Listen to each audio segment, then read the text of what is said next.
সেই সলিউশন থেকে কিছুটা আমি এখানে ঢেলে নিয়েছি। এবার এই সলিউশনটাকে আমি একটু অ্যাসিডিফাই করে নিচ্ছি। প্রথমে আমি এখানে বুরেট থেকে কিছুটা অ্যাসিড এখানে ঢেলে নিচ্ছি। বুরেটের মধ্যে দেওয়া আছে একটু অক্সালিক অ্যাসিড। আমরা বুরেটটা খুলে সেই অক্সালিক অ্যাসিডটা এর মধ্যে নিয়ে নিলাম। এবার আমরা এটাকে সামনে নিয়ে আসছি বোঝাতে সুবিধা হওয়ার জন্য। আর একটুখানি ডাইলিউট HCl আমি ঢেলে দিচ্ছি এটার মধ্যে। তো দুটো মিলিয়ে একটা সলিউশন করা হয়ে গেল। এবার এই সলিউশনটা একটু সামান্য আমি শেক করে রেখে দিলাম। এবার আমি এর মধ্যে যোগ করে দেবো কিছুটা সোডিয়াম সালফাইড Na2S।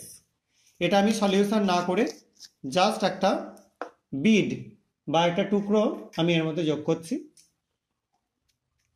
আপাতত এখানে বিড পাচ্ছি না, আমি এখানে ফ্লেক্স পাচ্ছি, সেটাই আমি যোগ করে দিচ্ছি। দেখতে পাচ্ছ তোমরা, এটা একটু যোগ করলাম এবং যোগ করবার পর আমরা কিছুটা ওয়েট করব। এখানে Na2S যখন অ্যাসিডের সাথে রিয়াকশন করবে সে তৈরি করবে H2S গ্যাস।